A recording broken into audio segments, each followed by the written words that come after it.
প্রিয় সপ্তম শ্রেণীর শিক্ষার্থী বন্ধুরা, তোমাদের জন্য তোমাদের গণিত বইয়ের গণিত প্রশ্ন নিয়ে হাজির হয়েছি। দেখো, ষান্মাসিক সামষ্টিকমূলক 2024 বিষয় গণিত, শ্রেণী সপ্তম, শিক্ষার্থীর জন্য নির্দেশনা। সাশ্রয়ী হই, সঞ্চয় করি। এরপরে কি আছে যে জোড়ায় কাজের নির্দেশনা।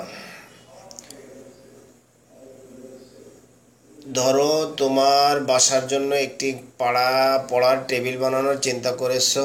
টেবিলটির বিশেষ বৈশিষ্ট্য হচ্ছে এর দৈর্ঘ্য প্রস্থ সমান হবে। টেবিলটি বানানোর খরচ তুমি তোমার প্রতি মাসের হাত খরচের টাকা থেকে সঞ্চয় করার মাধ্যমে সংগ্রহ করার সিদ্ধান্ত নিয়েছো।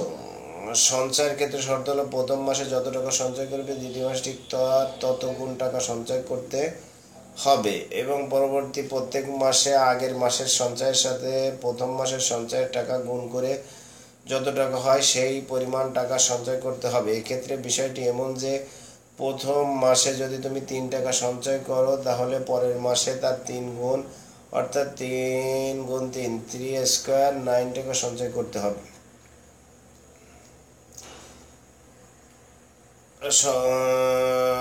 তাহলে 9 টাকা সঞ্চয় করতে হবে।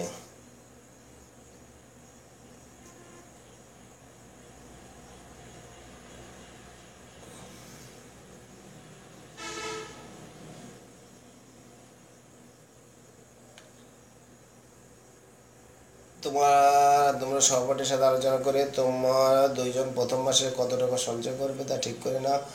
একটি নির্দিষ্ট পরিমাণ টাকা সঞ্চয় ধারাবাহিকভাবে কয়েক মাস সঞ্চয়ের মাধ্যমে টাকা সংগ্রহ করে টেবিলটি তৈরি করবে। টেবিলটির দৈর্ঘ্য কত ইঞ্চি হবে?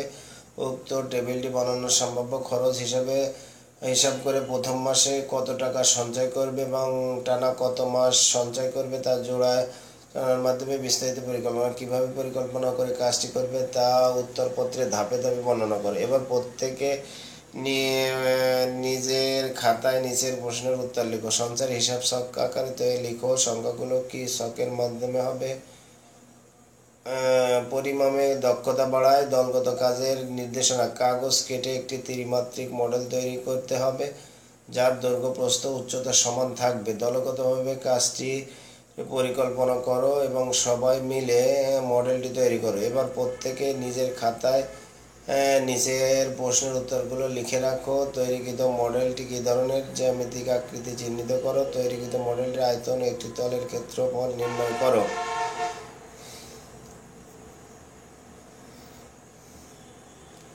কাজ 1, সাশ্রয়ী হয়ে সঞ্চয়কারী উল্লেখিত টেবিলটির একটি পৃষ্ঠের ক্ষেত্রফল ও তৈরিকৃত মডেলটির একটি পৃষ্ঠের ক্ষেত্রফলের অনুপাত কত হবে?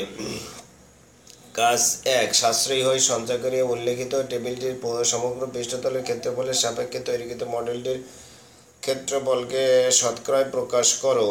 কাজ 3, গাণিতিক সূত্র যাচাই করে দেখি। একক কাজ 1 এর নির্দেশনা। দলগত কাজের মাধ্যমে তৈরিকৃত মডেলটির একটি পৃষ্ঠের সমান কাগজ কেটে নাও। এবার নিচের সূত্রগুলো থেকে লটারির মাধ্যমে প্রাপ্ত যে কোনো একটি সূত্র বেছে নাও। অতঃপর উক্ত কাগজটিতে রং করে একটি মডেল তৈরির মাধ্যমে সূত্র প্রমাণ করো। সূত্রগুলো হলো a + b whole square is equal to a - b whole square plus 4ab, a - b whole square is equal to a + b whole square minus 4ab, a square plus b square সমান a + b whole square minus 2ab, a square plus b square plus c square সমান a + b plus c whole square minus 2 into ab plus bc plus ca। এরপরে আছে যে কাজ 4, জ্যামিতিক আকৃতি বুঝিও পরিমাপ করি। একক কাজ 2 এর নির্দেশনা। A4 সাইজ অথবা আয়তাকৃতির এক টুকরা কাগজ না, কাগজটির কর্ণ বরাবর কেটে 2টি অংশে ভাগ করো। অংশগুলোতে কোণ চিহ্নিত করো। কেটে নেওয়া অংশ দুটি কোন ধরনের জ্যামিতিক আকৃতি নির্দেশ করে? আকৃতির 2টির বৈশিষ্ট্য লিখো। চাঁদার সাহায্যে যে কোনো একটি আকৃতির কোণগুলো পরিমাপ করে যোগফল নির্ণয় করো। 2 নং উল্লেখিত আকৃতির বাহুগুলো যে কোনো এককে পরিমাপ করো এবং বাহুগুলোর মানকে হর ও লব হিসেবে ব্যবহার করে যতগুলো সম্ভব প্রকৃত ভগ্নাংশ তৈরি করো।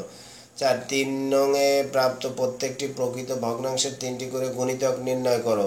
5 3 নং এ প্রাপ্ত প্রকৃত ভগ্নাংশ সমহর বিশিষ্ট ভগ্নাংশ আকারে মাধ্যমে লসাগু নির্ণয় করো।